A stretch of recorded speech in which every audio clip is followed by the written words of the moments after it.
Good day to each and everyone. My name is Gemma A and I am about to discuss the topic data handling. What do we call data handling? Data handling refers to the process of gathering, recording, and presenting information in a way that is helpful to others. Good day everyone, I am Shiela Mae, a reporter from Group 7, and today I'm going to discuss the elementary statistical concept, collecting data, methods of data collection, and data presentation. Elementary statistical concept. The branch that deals with the collection, organization, tabulation and presentation, analysis, and interpretation of data is statistics. From more selection of population, we only choose a small group of it to easily get the result. For example, we are conducting a research. We want to know the decisions of incoming senior high school students on what will be their strand for their grade 11 and grade 12 journey. To get a small group of population, we only choose one set of population from two different schools, maybe one private school and one public school. By doing this, we get a sample. There are two broad areas of statistics. Number one is descriptive statistics. This is the process in which we are describing the data. As we refer to our previous example, if we will describe it just like, for example, we already finished our research and we conclude that many of our sample answered they will be taking home economics strand. This is how we use the descriptive statistics. Many of our sample answered they will be taking the home economics strand, meaning we only describe the result of our study. Number 2, inferential statistics. It includes our predictions. For example, as the result came out, we think that the students or the sample depends their chosen strand according to their interest, meaning we are evaluating, not only describing the data we collected. Population. Population is the total number of people or the subject we will be studying. Sample is the selected topic we will be studying. For example, the total population of BEd students are 1,500. That will be the sample. The population, And the sample is the selected. For example, we only selected 500 students. That is the sample. And the total population is 1,500. Again, the population is the people or subject we will be studying. And sample is the selected topic we will be studying. Parameter. Parameter is any measured quantity of a statistical population that summarizes or describes an aspect of the population. Variable. Variable is the thing that we measure, control, or manipulate in research. It is not consistent. It doesn't have fixed patterns, and it can be changed. Continuous variable. Continuous variables are literally take forever to count. Example of these are height, weight, family member, registered voters, and even temperature. Independent variable. A variable that stands alone and isn't changed by the variables you are trying to measure. Data or datum in plural is anything that constitutes the set of information. Data at the nominal level cannot be ranked, such as the gender. Data at the ordinal level can be ranked. Examples are the winners from the contest, which can be ranked from first, second, third, and fourth. Result of the examination that can be ranked from highest to lowest. Data at the interval level can be quantified and compared. Next is sampling and sampling technique. The process on how we obtain sample is called sampling. In sampling technique, we are thinking who will be our possible sample in our study. Methods of data collection. Number 1 is primary data.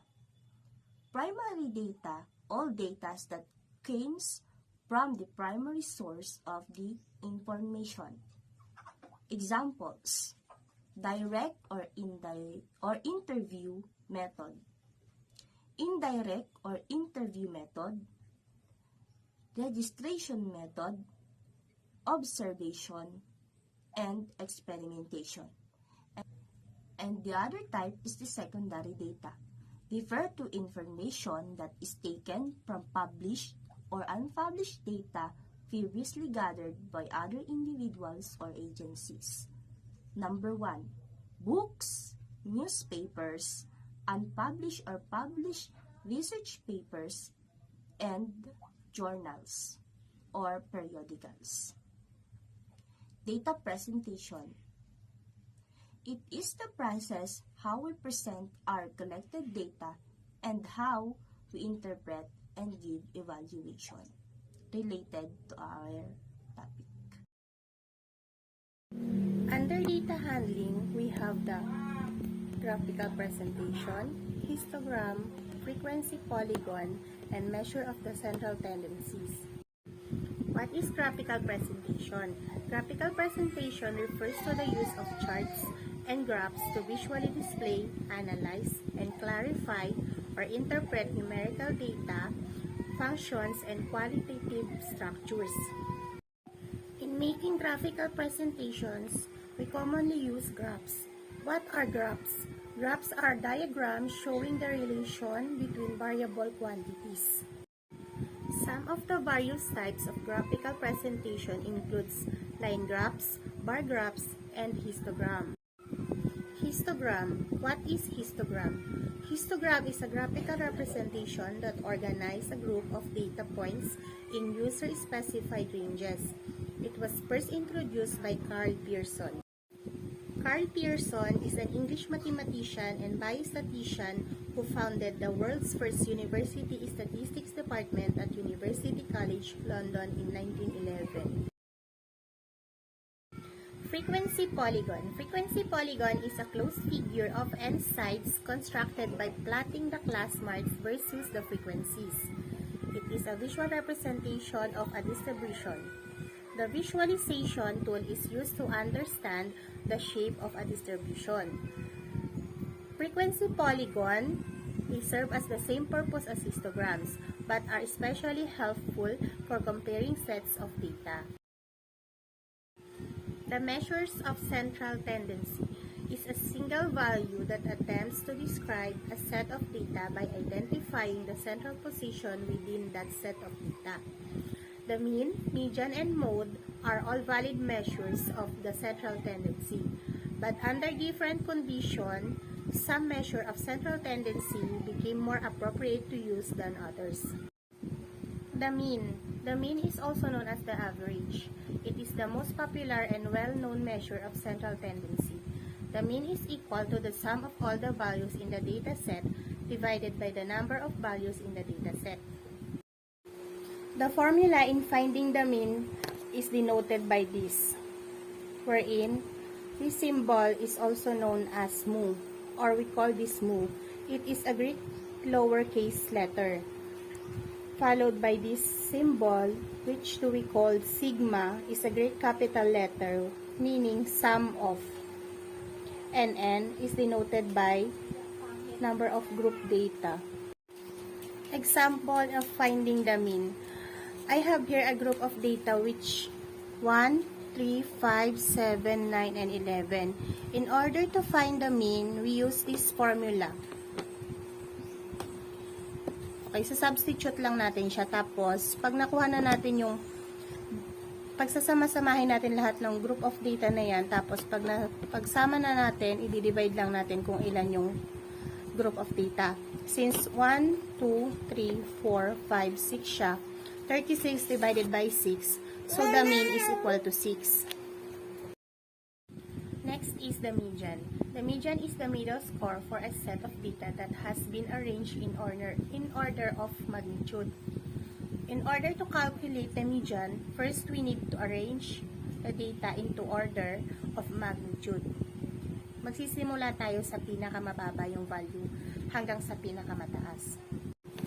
I have here an example of group data which has a value of 65, 55, 89, 56, 35, 14, 56, 55, 87, 45, 92. Kanina sabi, in order daw para malaman natin si median is i-arrange muna natin siya from smallest to highest. So, nung in-arrange ko siya, naging 14, 35, 45, 55, 55, 56, 56, 65, 87, 89, and 92. So, para malaman natin si median, since we have here 2, 4, 6, 8, 10, 11. 11 sets of group data. Yung sabi kanina, ang median daw is the middle. So, 11 siya. Yung pang-anim, bibilangin natin. 2, 4, 6. Ito. Since pang-anim ang value ni 56, si 56 natin ngayon ang median. Okay, yung example natin kanina is yung yung group of data na meron siyang odd number set of data. Diba 11 yung group of data natin kanina? Paano naman pag even number yung group of data? For example, we have here 2, 4, 6, 8, 10 group of data. Okay. Para malaman natin si median, diba, even na siya, even na yung group of data natin. So, i-arrange muna natin siya magiging 14, 35, 45, 55, 55, 56, 56, 65, 87, and 89. Since meron tayong 10 dito na group of data, hahanapin natin ngayon yung pang 5 and 6. 2, 4, 6. Ito siya. So, yung order ni 55 and 56 is pang nasa 5th place and 6th place. Para mahanap natin si median, 55 plus 56 equals, ayan yon, di ba? So, yung sum nito, i-divide natin sa 2. So, makukuha natin si 55.5. Ang median natin is ito. So, di ba, mas madaling hanapin si median pag uneven number. O yung add number. Kasi, bibilangin mo lang kung pang ilan siya. Tapos, yung pinakagitna, yun na yun. Pag sa even numbers naman, yung group of data natin, kukunin mo yung dalawang value, then i-divide mo siya sa 2. The last one is the mode. The mode is the most frequent score in our dataset. On a histogram, it represents the highest bar in a bar chart or histogram. Normally, the mode is used for categorical data where we wish to know which is the common category. Okay, for example, sa mode, I have here a group of data which has a value of 86, 89, 85, 88, 89, 86, 87, 86, 86, 84, and 86. Okay, sabi kanina, yung mode daw, yung most frequent. Ibig sabihin, yung mas madalas mag-appear o yung pinakamarami yung bilang ng value. Okay, bilangin natin. Sa 86.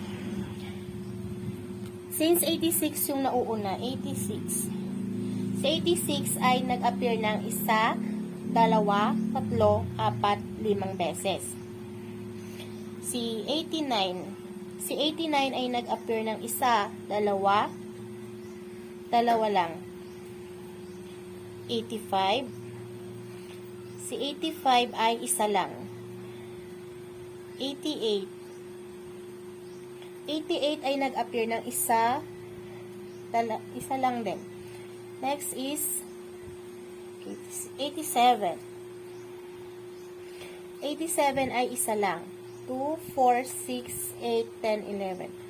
5, 7, 8, 9, 10. Okay, may isa pa. See? 84. Isa. So, makikita natin yung arrange ng data niya. Mas maraming beses na nag-appear si 86. So, si 86 ang ating mode.